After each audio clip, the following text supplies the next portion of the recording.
Okay, so what I was going to go over is how to convert like a STL or mesh file to a solid that you can actually work with in Fusion, and then turn back into an STL to print if you want or whatever. So let's go to Fusion.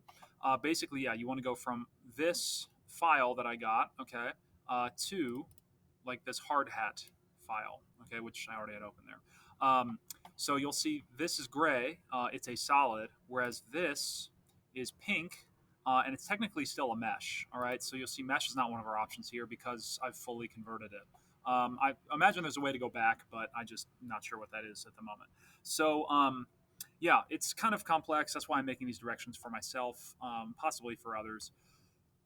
So let's see here. The first thing we need to do is we need to select mesh. All right.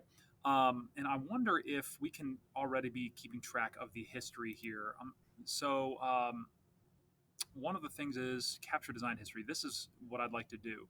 Otherwise, as we make changes, it's not going to show us those like at the bottom.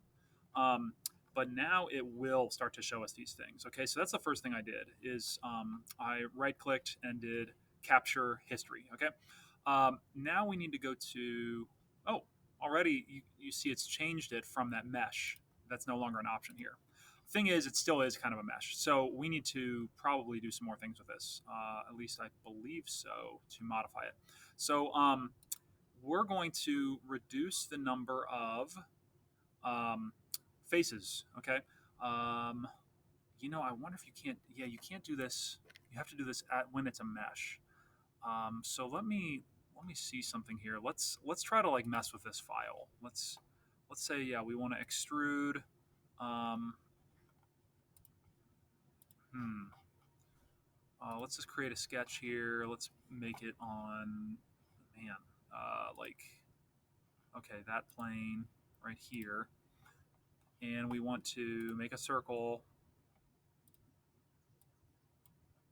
All right. So, like, we're going to make a little hole in this hat. Okay, so finish sketch and do extrude. Yeah, we want to do this. And we want it to cut. All right, so it doesn't like that. So already I'm suspecting a problem. Um, All right, let me see. Okay. Well, that's interesting. Let us do that. We want to be able to like cut this though and mess with it that way. Okay.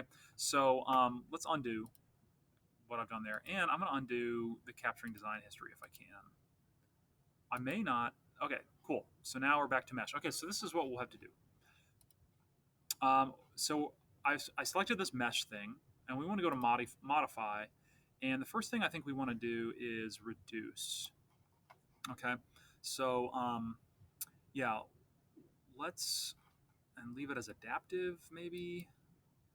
Uniform. Okay, so let's try this and try to get the whole thing in the window and say, okay, we want to reduce this. And we can preview it if you want. We'll show you what it's going to look like. Say, okay. All right, so it's reduced it a little bit. However, I think if we still went to solid, it's still too many of these little guys. So, like, we could come in here and do convert. So it changes the body type. Converts a quad mesh to a T-spline body mesh. We want to do mesh to B-wrap essentially. So let's see here. I think it's still too many faces.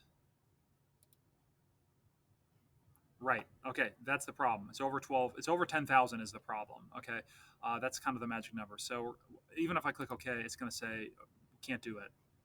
At least it has in the past. Okay, so now it's doing the swirly guy. Hey, okay, maybe it did it. Okay, let's see if we can modify this. If so, that's all we need to do. Otherwise, you just go back to mesh and reduce it again. But let's try this here. Let's. How much time do we have left? Um, I know not. So let me do this real quick. Okay, create this sketch. We're gonna try to like cut a circle into this. Perfect. Say finish. Let's do extrude. Go up. Whoops. Come on, baby.